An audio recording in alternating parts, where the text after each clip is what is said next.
Welcome to This Week in Missouri Politics, our first edition of 2018. The General Assembly has started, and we are joined by the senator who was at the forefront of the debate this week, Senator Gary Romine from Missouri's Parkland, but also originating from M Highway, the main artery of West Butler County. You and I were hometown mates at one time. That's right, yeah. It is very good to have you on the show, Senator. Thank you for joining us. Glad to be here. Look forward to it. Let's just start with the State Board of Education, an issue you've been very active in. We've talked about you on the show several times this fall. The governor picked some new commissioners, pretty much rammed them through the process, appointed a few of them, had to appoint 3 or 4 people to get what he wanted to fire the commissioner. Let me start with the top. Why does the State Board of Education matter to someone watching this show? The most important thing about the State Board of Education is it should be an independent entity making decisions about the education of this state. Now, they do follow the guidelines of the legislative body, so Sure. whatever statutes we pass, present with them, they're there to enforce those statutes. So the hubbub's come up over firing the commissioner. What do you believe they're trying to do by firing the commissioner? The impetus that I believe that the governor's trying to follow here, and let's back up a little bit in that there was 10 attempts until the governor finally got the 5 that were willing to vote the vote that he needed or wanted to oust the commissioner. But what he did not understand by not having a conversation with me is that the commissioner and I had been working hard to look at a way to fix the charter schools in Missouri. That seems to be a hot topic. And this guy, Zell from Atlanta, that he is the name that's come up several times that the governor would like to have, is supposed to be an expert on charter schools. What it seems to me to be is that the governor, because he failed to get charters passed through the legislative process last year, was looking for a commissioner to come in and by executive order try to enforce some of the things that the legislative body wasn't willing to do. So the interesting part to me was they claimed it was because there were some performance scores that were off. There are people in the state that adamantly believe in charter schools in certain parts of the state and make a case for them. Do you think if the bill would have passed last year to expand that throughout the state, we'd be having this fight right now? It cannot and would not pass under its previous condition and language, primarily because the failure of charter schools is considerably higher than the failure of other public schools. One of the reasons why is their accountability and the ability for a process to be in place to shut down a bad charter school. We need to be able to fix the process before we can even consider moving charters forward. Charters can serve a position and a need if there is a need shown. And that's the most important factor that we need to have, is that public school, charter schools are part of the public system, need to be working in concert with each other, not against each other. Right now we have an atmosphere where charter schools versus public schools, it's us versus them. And as long as we have that kind of conversation, we're not going to have a legitimate way to move forward with blending those 2 forms of education into our system. So is it your belief that these people were put on this board to fire the incumbent commissioner, to hire someone else that would expand charter schools through executive orders and board actions? I believe that's the impetus of the process, yes. So the real issue here is it's clearly going around the Senate. This was done appointing people 2 minutes before meetings. I mean, not even the governor's staunchest supporters can say this wasn't a disaster the way it was handled. It was done to end around the Senate. The governor did something where he pulled his people back from interim appointments, appointed them during session. It was parlayed by statements from the leadership and Democrats and the governor as a way to kind of ease the tensions. What was your reaction to that move? It's very frustrating in that they're trying to justify the means and the process. It's embarrassing to know that someone was hidden until the last 15 minutes before the final meeting was to start, sworn in, and within 5 minutes taking a vote to oust the commissioner. If that's not blatant abuse of the power in the system without any Senate confirmation, those 5 appointees that were finally brought in willing to make that vote made up a majority of the board. That made it even more of a negative that the Senate was not involved in the confirmation process, because the majority of the board was not confirmed by the Senate. You've said publicly, I just want to see if you'll say it here, will you block those 5 nominees? I will block those 5 nominees. Those folks that were willing to make a vote, uninformed, uneducated about the success that our commissioner was having, they tried to justify their decision by using data from 2015. The commissioner started January 2015. That data was not a reflection of her success or tenure in the position as commissioner. Are you blocking them because of your opinion on education, or are you blocking these nominees because your belief in the Senate being a co-equal branch of government? My primary responsibility is to protect the integrity of the Senate. The process was not properly handled so that the Senate had an opportunity to be invested in those decisions. That's the most important thing to me. The second part is the process in which it was done. Folks made a vote. They went against the governor. They were immediately pulled or asked to resign so someone else can come in.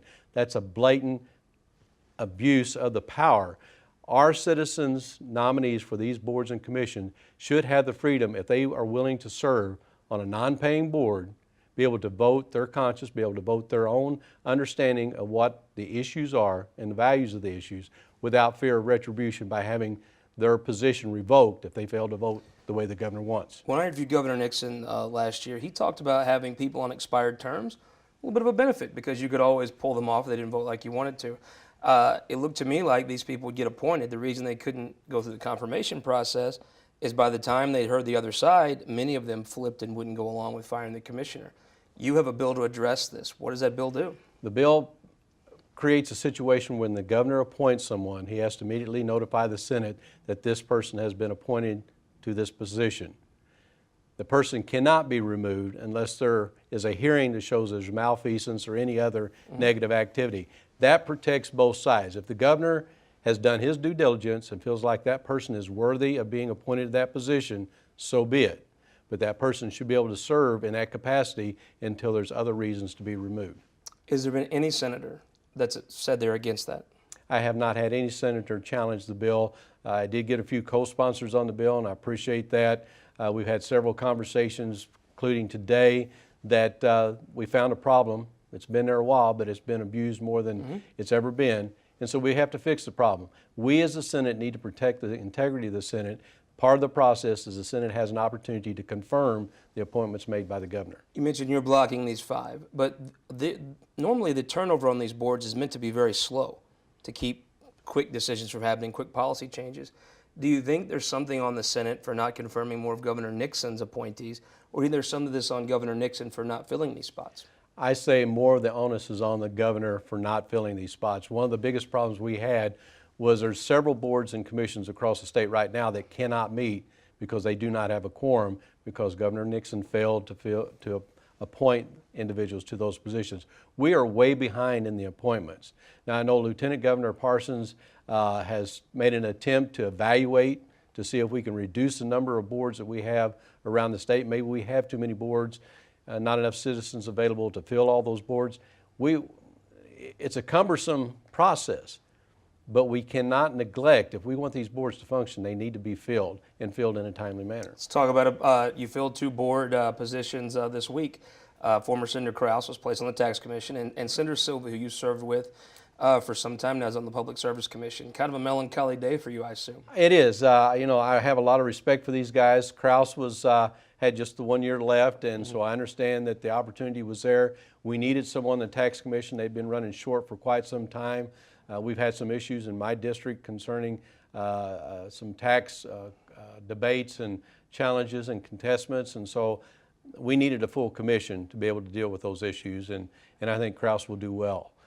Senator Silvey, sad to see him go because he's been a colleague and an ally on several issues. We butted head on some utility issues, but all in all, you knew where Senator Silvey stood, and you knew how to debate, or you knew what your challenges were going to be with Senator Silvey. The governor's education board folks might not have been all that independent, but he appointed a very independent public service commissioner.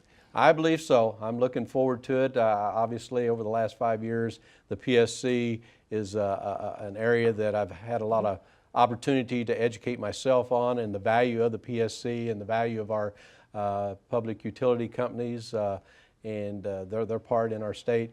I'm looking forward to Senator Silvey serving there and protecting the best interests of the state. Let's talk a little about the looking forward to the next session. You've decided you're going to seek the President Pro Tem's job, correct? A year from now, well, it'll be November after the elections, we'll be selecting new President Pro Tem, and very much interested primarily because I have a passion for what the Senate means to the state. They're a unique body. I never had the privilege of serving in the House. I served 3 years as Chief of Staff to Senator Engler and Senator Alter, then have been elected to the Senate for 5 years now, going into my 6th year. I understand the Senate more than any other part of the legislative process. And I sincerely want to protect the integrity of the Senate and make sure that the Senate holds the position and the value that it has in our state legislative process. Would you say that you might be the most independent senator and maybe one that stands up for the Senate? You and Senator Schaffner, I would put Senator Silvey in that class as well on the Republican side, who kind of respects the traditions of the Senate. You know, that's one thing that I hope my legacy is in the Senate, is that my positions on the issues are based upon the issues and not the politics. I'm very proud to be a Republican, but I'm very proud of the fact that I don't have a playbook that I abide by, that I think it's very important that each issue be evaluated for the merits of itself and not based upon a party platform. Senator Romine, thank you for joining us on This Week in Missouri Politics. We hope you'll come back as session unfolds. I look forward to the opportunity. Thank you very much. We'll be right back with our opinion maker panel. David Barklage joins the show again after this.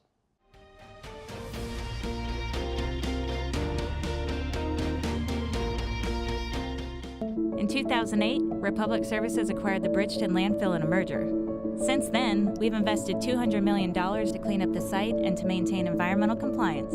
We do that while staffing the facility 24/7. That's because we support permanent solutions that are safe for our neighbors and clean up the environment.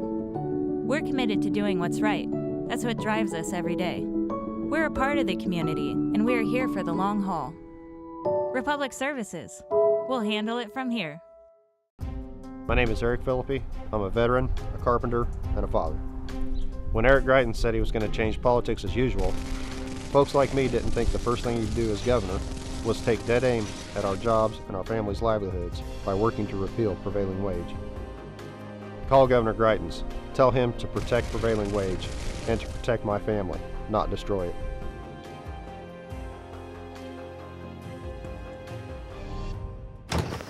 At Ameren, Missouri, we believe in the power of light. It makes scary stories less scary, and nighttime adventures more likely to last the night. A bright enough light can illuminate opportunities to affect positive change, neighborhoods that need a helping hand, and the advancements needed to ensure tomorrow is a little cleaner than today. Transforming the future of our community by shining light in every direction. That's energy at work. Ameren, Missouri.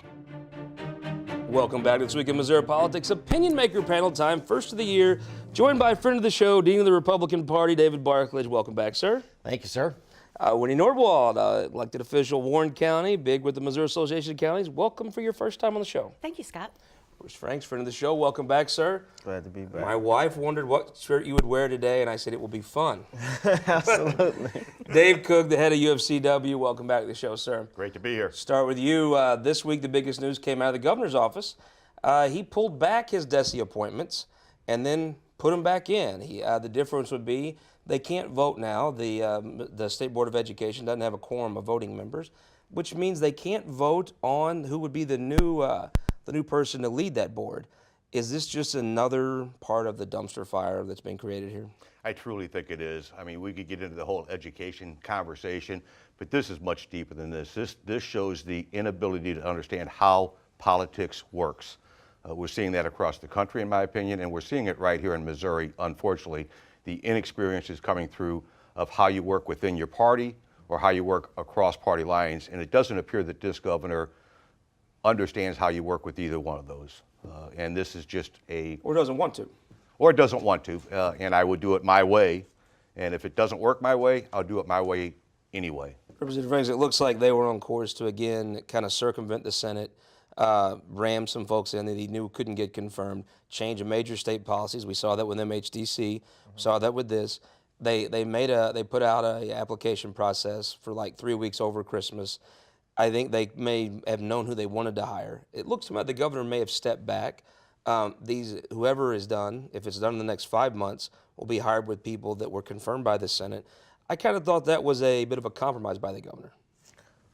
Yeah, I guess you could look at it that way. I think it always goes back to the overarching issue of what this process has been and what it's looked like. And it looks like, once again, that the governor has come in and kind of overstepped as far as the process goes, and the legislative process and the policies and everything that he comes in and tries to do.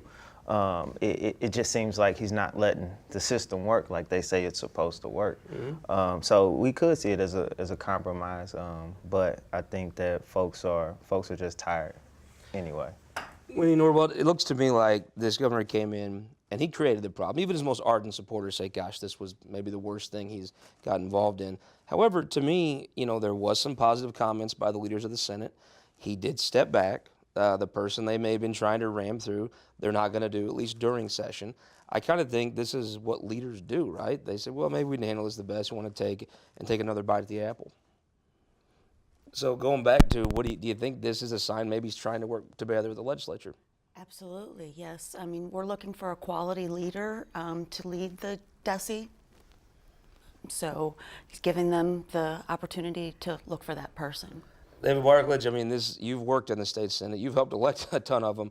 I mean, he clearly tried to do an end run around the Senate. And I think what may get lost here is the fact that if he's trying to do a charter school initiative, there's a case for charter schools, right? There is, but I think, let me go back. The hope here is that the governor has learned. I think Eric Greitens is very smart. He's very disciplined, and let's hope he's learned, because the headlines have distracted the root of reform. He wanted to enact reforms. He has a constituency to do it, especially in the legislature, but he disrespected the institution, the way he handled it. And the fact is that hopefully he's learned a lesson, that there are institutions set up that have rules that work a certain way to make things to make change happen. And he needs to follow those rules better and not get distracted in terms of ego or testosterone or anything else. So I think the most important thing here is, has he learned? Will he use this lesson to really govern better? Well, what do you think? We'll see. We'll see. Interesting. Do you think this is a step forward? Does this start to break some of the ice on these things? Absolutely. What do you think? Do you think he learned a lesson? But no. I mean, I kind of agree. I don't think he's learned a thing. I think this is a recurring theme. His management style is that of intimidation, coercion. It is my way, the highway. And I'd like to believe my friend David on the other side that he has learned from this. I have just not seen anything in his year in office that has made me believe that he has any intention of changing the way he manages the state. First years are tough, from Kit Bond to others. Sure. Not this tough. Not nearly we'll this see. tough. When you're intimidating your own party members in their offices because they're not doing what you want them to do, that's not the way you lead. Quick prediction: the 5 folks he pulled back and resubmitted, do they get confirmed this session? No. Do they get confirmed? They get confirmed. Yes. I hope Eddie Justice does, but I think they'll make deals and try to get them through. I think that's correct. I think you see some, but not all. I don't think they get confirmed. I think there's going to be some slapback from the Senate. If I'm the Senate, especially a governor of my own party, and you're doing this to me with disrespect, there is going to be some. If you're voting for these folks, I'll close it with this, and that is that this is the lesson.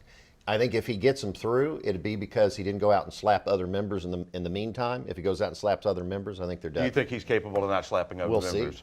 I mean, I've not seen anything. If you're a senator that's complicit in an end run around the Senate, are you not just a House member of the bigger district, bigger office? Yeah. I mean, let's talk about it. Speaking of House members, let's talk about Representative Warren Love was in the news, and you were this week. It was a surreal hearing this week in the House Ethics Committee. I mean, my gosh, your reactions coming out of it? I think my biggest reaction was one saying that I heard from the Republican Party was good for the goose is good for the gander, or something like that, right? I never knew what that meant. But we saw folks get outraged with Maria Chappelle and Dawes, which we all agreed that we didn't agree with those comments. Those comments were egregious. But we saw people take different stances. We saw people say, hey, she needs to go. Oh, well, he just said it out of passion. He just said it out of this, and he didn't really mean it. When really, in hindsight, they both said near the same thing, just about 2 different levels of people, is how it was explained to me by one of Warren Love's supporters.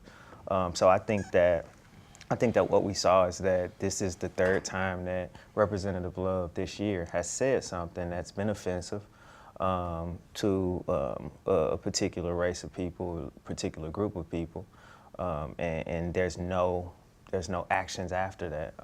Slap on the wrist, a hearing, and now, we go back to session, and that's that.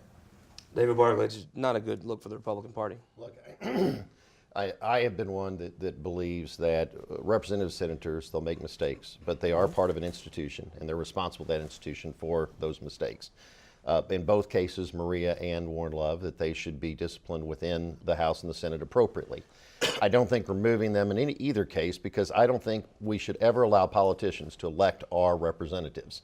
I think the people have those elections to do it. But I'll say this, and I, like Bruce, I'll just tell you this again.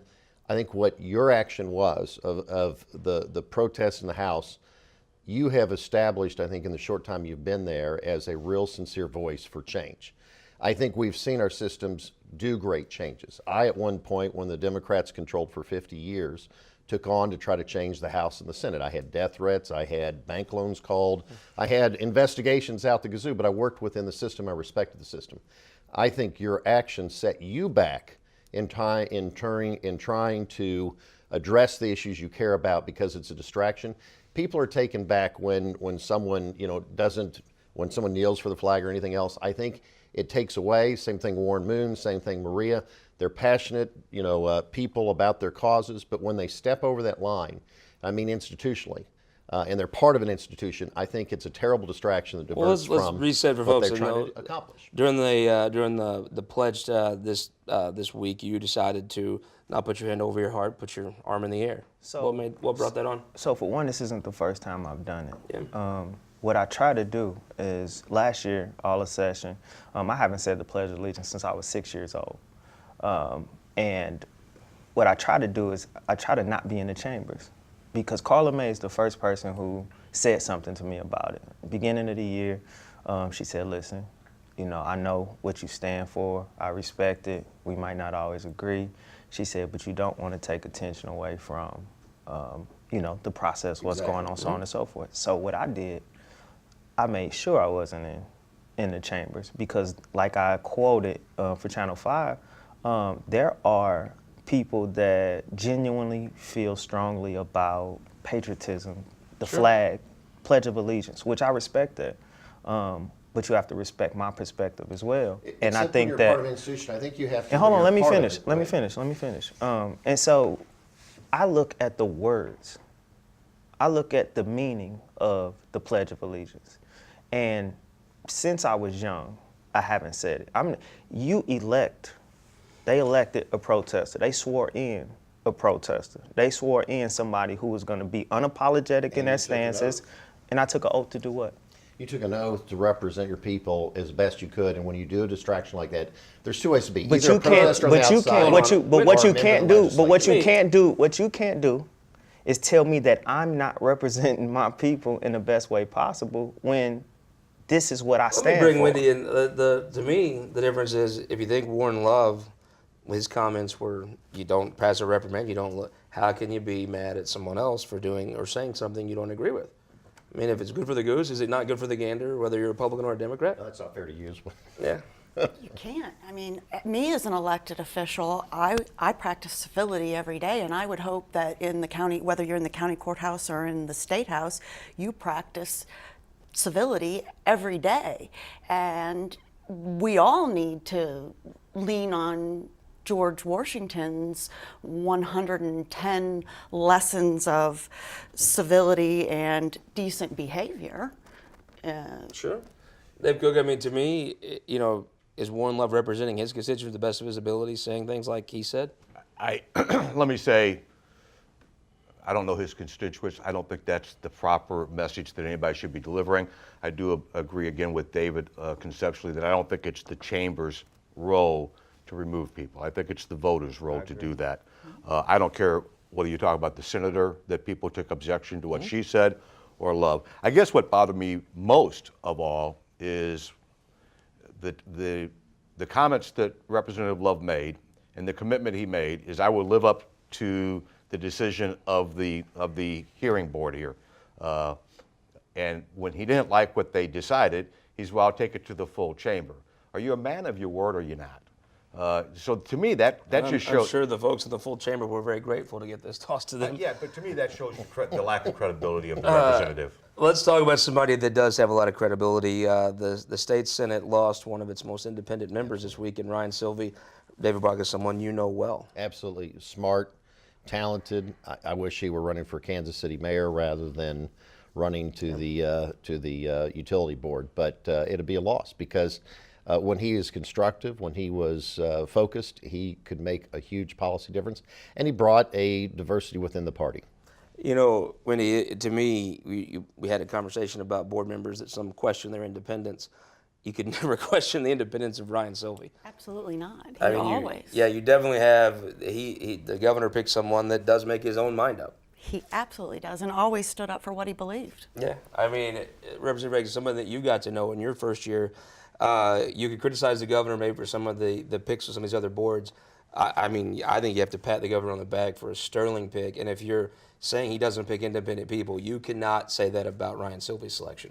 What I'll say is the governor did a good job of removing somebody from the Senate who would stand up to him, who would stand up for what's right regardless. Ryan Silvey is one of the most respected people across both aisles that I've ever met. Like you said, smart guy, real independent. I'm happy for him. Yeah. But I think the governor did what he was, what he felt he needed to do to kind of make things smoother on that side. Happy for him, sad for the chamber. Because Absolutely. I can tell you the chamber lost one of the great legislators the state has had in recent years. I'll echo what everybody said. He is the most independent. He stood up for what he believed in. And he's able to bring people with different views together. Big shoes to fill. I don't know who fills those shoes. Clay County kicked their cover to be tough to replace Ryan Silvey. Yeah. David Barklage with a minute left, who won the week? I would say Caleb Rowden. He's got a chair committee. He's on appropriation. I think it's a fast track into leadership, and I think he's a solid individual who's going to make a big difference. Shout out to Dave Drebes, said Senator most likely to be governor. Will Krause, with his appointment to the Missouri State Tax Commission and the Missouri Yes. Missouri taxpayers. We've all had some time to bring that in, but it was nice to see him get that today. Who won the week? I'll say Marsha Havner. In that particular hearing, Marsha didn't take a step back. She said what she had to say, and she stood up for what was right, even in one of the votes. And I know that's hard to do on either side of the party, to kind of go against what everybody else is doing. So. Who won the week? I think Mayor Lyda Crucia won the week. Maybe I'm off by a couple of days, but her appointment of the new chief of police, I think, was a great pick, and I think it's going to help bring this city back together. Well received. I will say my who won the week. I'm going to do two. I'm going to break the rules. Governor Nixon had his portrait hung. Very good testament to a long time of service. And Governor Greitens, excellent pick to be on the PSC. We hope you will win the week next week by joining us on This Week in Missouri Politics.